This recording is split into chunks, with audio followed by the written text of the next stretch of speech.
Salutations everybody, it is Matty here today, sitting down to talk about Summer Games Fest 2023, another day, another showcase, certainly more on the horizon. Heading into this one, I had pretty low expectations, strictly because as we get more and more showcase announcements, before this we had PlayStation, we still have Xbox coming up, Capcom coming up. In the middle of this showcase that we're going to talk about, we got an announcement of another one in Annapurna Showcase, and as more of them erect, it lessens the strength of what Summer Games Fest can bring to the table because all these companies want to show the best they've got on their own platform. So heading in, I was expecting a lot of updates for already existing games, many of the big ones already confirmed. And so I didn't have a big head of steam going into this one, and it landed pretty much exactly where I expected, where I wasn't in love with it. I didn't think it was the best showcase we've got from him.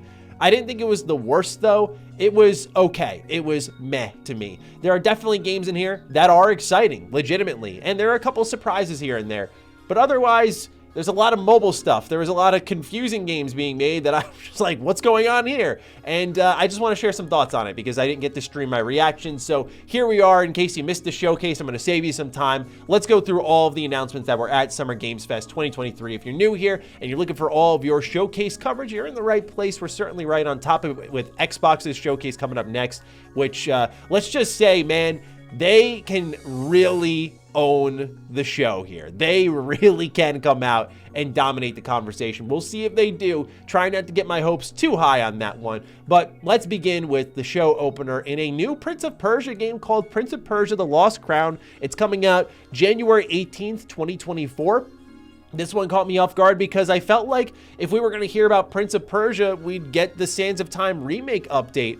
It's funny, we learned that there were trophies and achievements uploaded, so this thing had to be close to done and ready to go, and Ubisoft pulled it down, and it's been delayed for a long while now. So I thought when we saw it again, that would be the next Prince of Persia game. But we got another one here that's a 2D action platformer game, and it looks awesome. I've never been a diehard Prince of Persia fan because I got into the series late and only really played one on the Wii, but what I did play, I dug, and I was really looking forward to Sands of Time remake. But I like what Ubisoft is doing here. This is the type of experimentation that we can get behind because this doesn't look like the bloated, massive style game that they typically deliver. So it was a good show opener, and afterwards we got Mortal Kombat 1 coming out September 19th.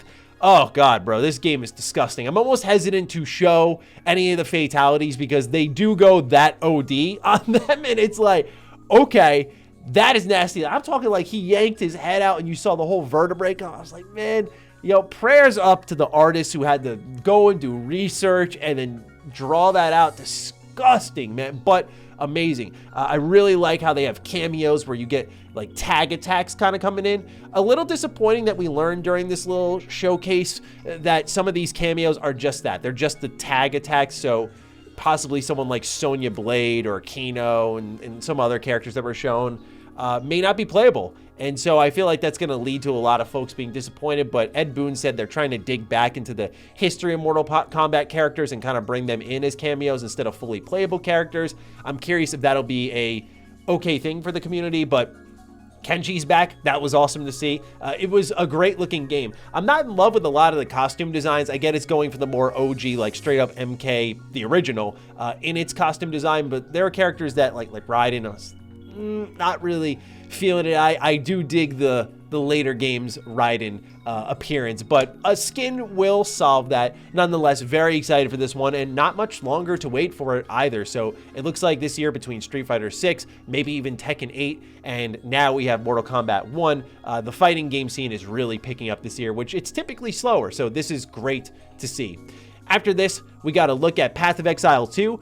They say find out more on July 28th. I found this to be quite bold because you're doing all of this in the middle of Diablo 4. And that game is killing it right now. Fastest selling Blizzard game on Xbox, for example. So amazing game at that. So bold move for sure, but I enjoyed the first Path of Exile, and seeing environmental destruction and bosses bursting through the wall was pretty cool. So maybe this one can really surprise us all, but we're going to learn more at the end of July. This is where it started to get a little strange. We saw a Street Fighter 6 Exoprimal collaboration. Apparently this is the start of multiple Capcom collaborations for Exoprimal, with the first one coming this fall, again featuring Street Fighter 6. So kind of cool that they're using their own IP. Capcom's done that before. I think of like the Mega Man armor that you get in Dead Rising 3, for example. So I like that they still do that. Afterwards, they spent an insane amount of time promoting Nicolas Cage coming to Dead by Daylight July 25th. Definitely a video game-ass moment where you're like, this is fun. This is fun. Like, is it the showcase moment of dreams? No, but him kind of coming out and promoting the game, you know, he can sell you on anything, it feels like, just by the way he was talking about it. And then to realize that it's literally just Nicolas Cage in a video game. Like, it's not one of his original characters. It's just Nicolas Cage. Was hilarious. I haven't played Dead by Daylight. I'm not too interested in it, but definitely an interesting collaboration for sure. July 25th, you can play as Nick Cage. And then Witcher Season 3 trailer. Not going to show it because, you know, YouTube is weird about claiming movie and TV stuff. But this isn't the first time we see TV stuff.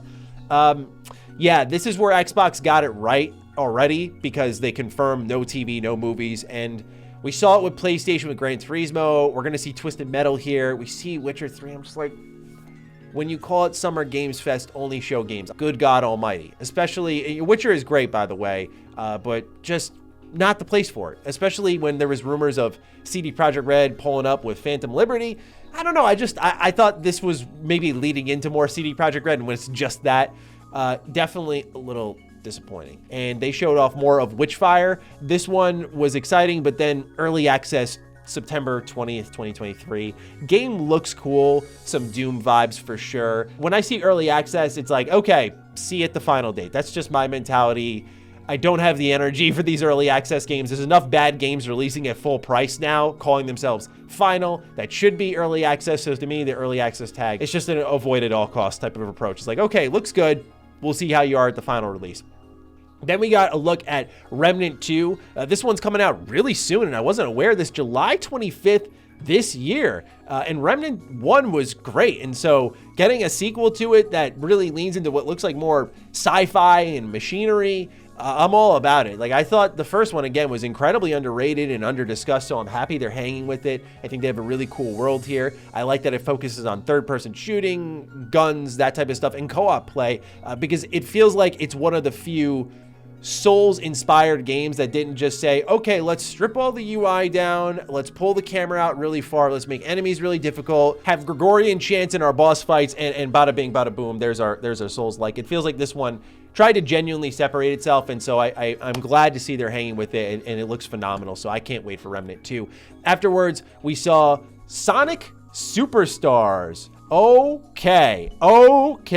Fall 2023 can't come soon enough.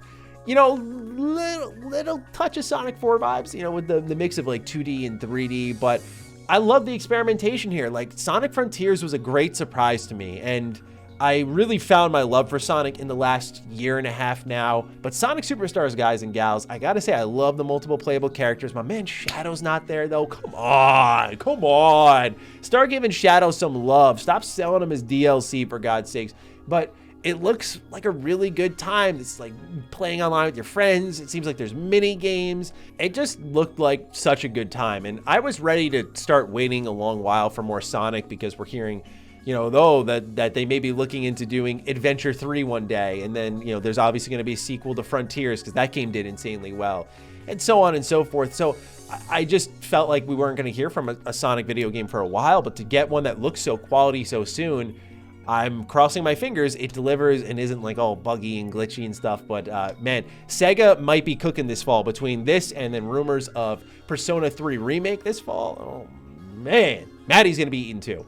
After this, Lies of P is shown off. Small delay, but ill-advised delay if you're just me, because September 19th, 2023 is when it's coming out. A demo is available now, which was awesome to see, so you can go ahead and test the game out for yourself. This is originally coming out in August, but it got a small delay. The reason that sucks is you're right there in Starfield range, and I want to give you all my love, Lies of P, and I'm gonna try my best, but when you're in that couple week range before or after Starfield, I don't know, I don't want to speak for everyone, but for me, I'm like, that's going to be a tough call. That's going to be a tough call, but the game looks amazing. It is day one in Game Pass. It continues to look phenomenal. This dystopian Pinocchio world with Bloodborne inspiration all over it. It's oozing a lot of style.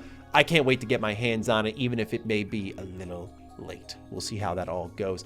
Afterwards, Sandland is shown off. It says stay tuned, so no real release date or window updates on that. But the art style is by Akira Toriyama, who's behind Dragon Ball, one of my favorite artists in the world. So seeing this right away, it was like, aha, that is that style, and that's how iconic it is. At first, I thought it was going to be like Dragon Quest or something along those lines. But this game, the creatures, the demons, really stood out in an awkward way in this world. So I'm keen to learn more because of that art style. It was the same way I felt about Blue Dragon. Oh, that art style. Well, let's see about the rest of the game. So it has the potential to hook me in. We'll see where it all goes. Then we saw Throne and Liberty, Amazon's new MMO, and they encourage you to sign up for a tech test in this little trailer. I'll say this game actually looks pretty cool. Here's the problem. Much like every single game we've seen from Amazon, I don't have much hope of it staying on shelves for longer than a month, because what happens is they pump all of the streamers over on Twitch full of cash to play the game. It leads to a huge surge in player numbers and then a gigantic drop off in player count month over month over month over month. I would love to see Amazon find their footing here in the gaming industry. Throne and Liberty does look pretty cool. I'm just not holding my breath. I'm not quite sold on their vision for gaming, because they strike me as the type of game creator that thinks business first and then creativity second. And I always say that type of product is doomed to fail most times in our industry.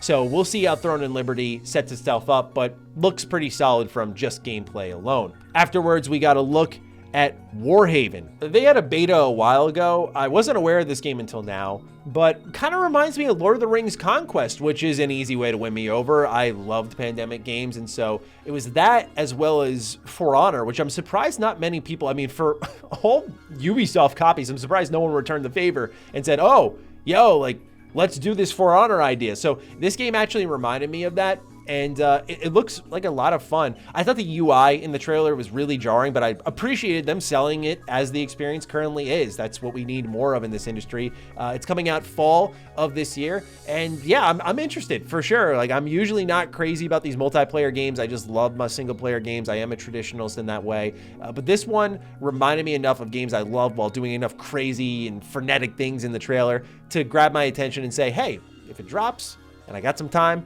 I will be there, but we'll see.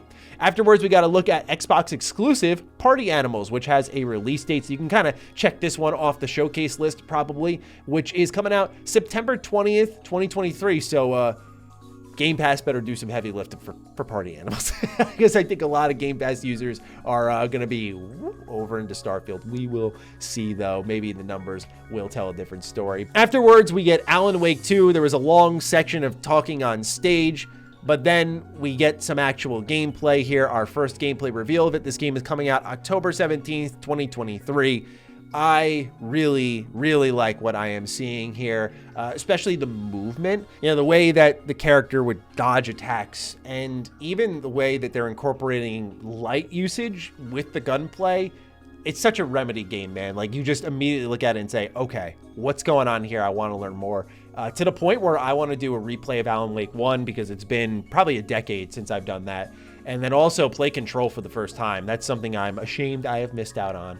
But wow, just this game looks fantastic. Definitely one that I will not miss at all. And then afterwards, we get a look at Warhammer Space Marine 2 co-op gameplay. It's coming out winter of this year, so no hard release date yet, just a nice window. Space Marine 1 was super underrated on the Xbox 360, so one of those surprise announcements from a while ago, and to see it get this far and look as visceral as it does, they're getting the hang of things with this Warhammer franchise. You know, I know we've had some good games, but like Vermintide, for example, I think of, but there are times where you get some meh games. I know Darktide was very controversial in the quality at which it launched in. Necromunda Hired Gun was also questionable. So yeah, there are some games from this series that I think have been pretty middling, but with like Bolt Gun looks awesome. And then this game looks awesome. Like I feel like they're getting the hang of it now and starting to really invest some time and money into this, other than like, here's another Warhammer game for the millionth time, except it's this spin on it. This was a surprise. Yes, Your Grace Snowfall coming out 2024. Yes, Your Grace is a very cool choice-driven game where you play as a king, and all of your different citizens will come to you and ask for favors, and you'll have like limited currency and supplies, and you'll have to make tough choices to kind of decide where that stuff is going to go, and it goes beyond that. But to see a sequel with really high production value, I mean, very impressed with what I saw. Definitely a stroke my chin a bit, I did not see that one coming, but I am here for it. I love the ideas of the first game because it was so choice-centric, and this one just looks like it's going balls to the wall. So let's do it. Yes, Your Grace, Snowfall 2024. Afterwards, we get a look at John Carpenter's Toxic Commando coming out 2024. I don't want to be toxic, but what I'm going to say is straight up like, wow, this game unimpressed me. I mean, lots of enemies on screen don't do it for me. That was what, 2000? When did Left 4 Dead 2 come out? That's when it impressed me, right? It's been a while since then, and yeah, so it doesn't do the trick for me, especially when your game is bogging down in performance in the trailer. I don't know if I will ever understand why anybody in their right mind would try to put a trailer together for a game that's not running properly, because it's such a visible flaw. It's like, this is the least you could do. I know the full product will tell a different story, but this is the least you could do just to get it running well enough to show. And I know it's often not up to the developers. If it runs better over time, sure, but it reminds me of the Anacrusis where we all saw it. It's like, oh, a horde game, and it doesn't run well. Gotcha. Okay. Afterwards, Baldur's Gate 3, we get another look at a new character coming to the game. This is dropping August 31st, 2023. I am going to be eating good because this is one game that, alongside Starfield, I will be making time for. Larian Studios, if you have not been introduced to them, never misses. And the amount of effort that they have put into this game is so impressive, right? Because you look at Divinity Original Sin 2, which is a phenomenal RPG, and it's high quality in its own ways, but this game gets presentation right, motion capture right, cutscenes right, on top of the choices and the dynamic gameplay. I just am so blown away. I mean, this could easily steal a top 3 game of the year spot, if not the game of the year spot for me. Like, truly, that's how much I love them. Divinity Original Sin 2 is one of my favorite RPGs ever, and this game is just looking more and more fantastic. So I don't care how much sleep I lose, Starfield and this are going to be my games for a while when they drop, and this one looks fantastic. Afterwards, now we're cooking. Spider-Man 2. It gets a release date. This was not something I expected. I figured if they had a release date ready, locked and loaded, they would have shown it in their own showcase to kind of give themselves a little more buzz. But they gave us a fall 2023 window. And then they locked it in October 20th, 2023 is when you're going to get Spider-Man 2. Wow. Perfect. Just when everyone was saying it's going to be in September against Starfield, they do not make the challenge and they release in October. I think this is best for everybody. I think this is best for business. I think this is best for the consumer who has multiple consoles. I think everybody wins here. I've already exclaimed enough on my excitement for Spider-Man 2, so I won't get redundant here. But yeah, to know it's got a locked-in date and that they feel, quote, very confident about it, end quote, which we don't see often in release dates. Last time we heard that, I think, was Todd Howard. It's written in ink, is what he said, and then Starfield got delayed, so yeah, we'll see. But anyway, I trust that Insomniac will deliver here, hand over fist.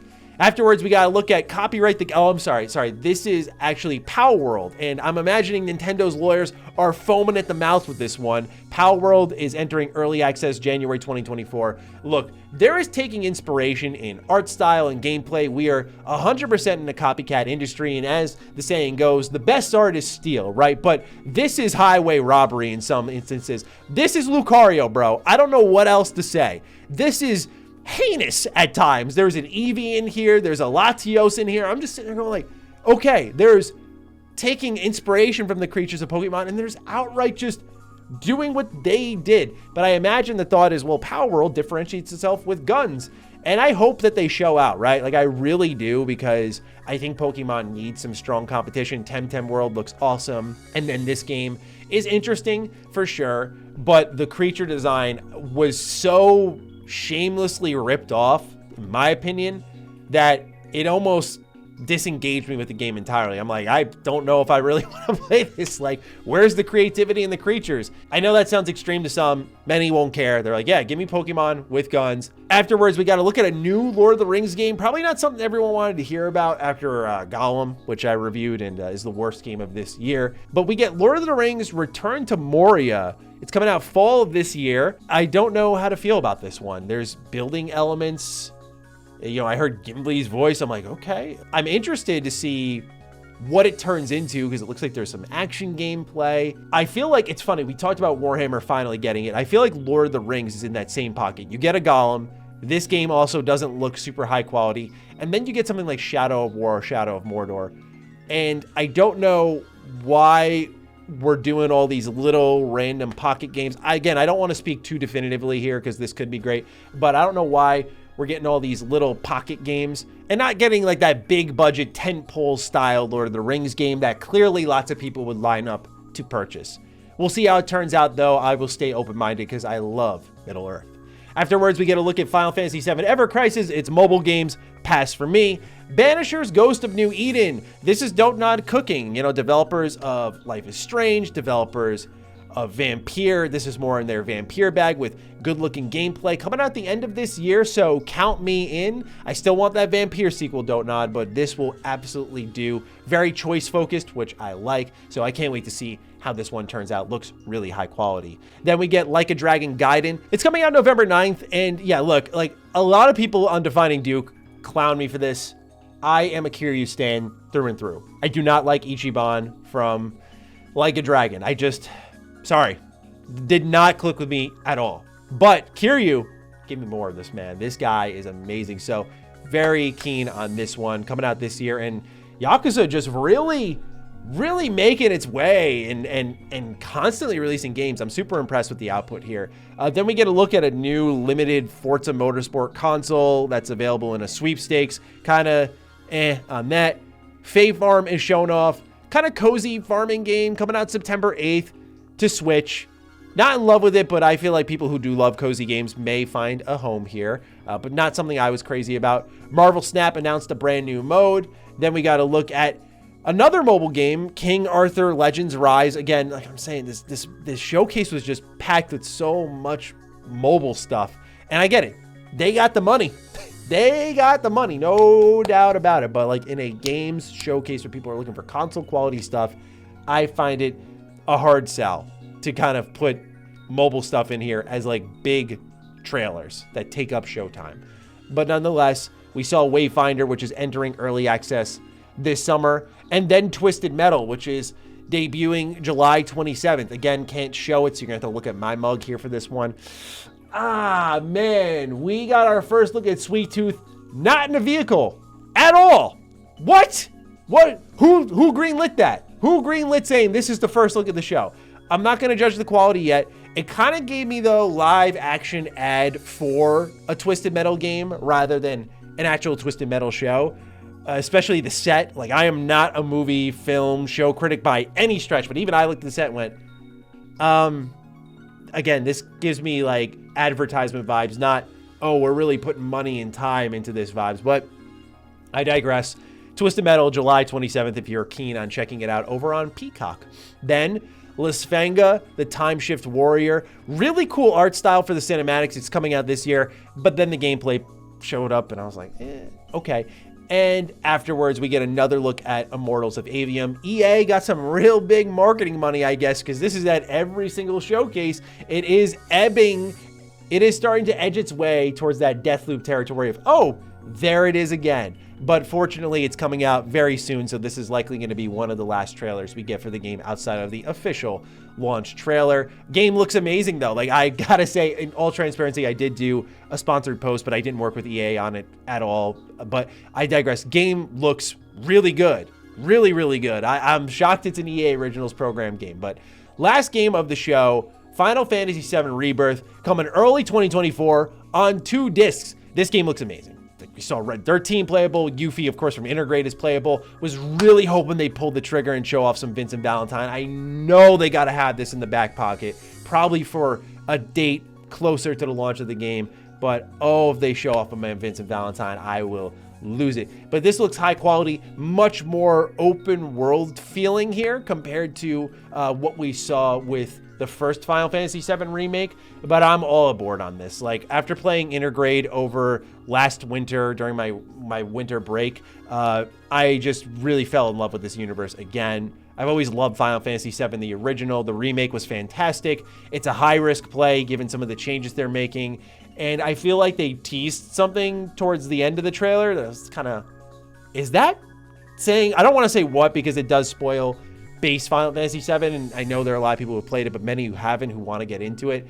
I'll just say, I feel like they're doing some interesting twists and turns, and if I'm reading it correctly, oh man, bold changes indeed, but I could be misreading it. That's everything that was at Summer Games Fest 2023. What you may have noticed, a lot of games you were familiar with here, a lot of games you already heard of, and that leads to a flatter showcase, but I think a lot of stuff is being saved for Xbox's showcase where, you know, I wouldn't say the pressure's on big time here, but the expectations are low where they can really steal the conversation, really deliver.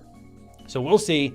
Unlike what I did today for Summer Games Fest, I will be streaming the Xbox Showcase, so you'll see me there. I'll be live for that. We'll do reactions, coverage of Starfield, and then whatever else comes afterwards. I just know I will be a busy bee. Nonetheless, though, ladies and gentlemen, take excellent care of yourselves, and I will see you in the next video. Stay sexy, stay active. I love you all. Peace.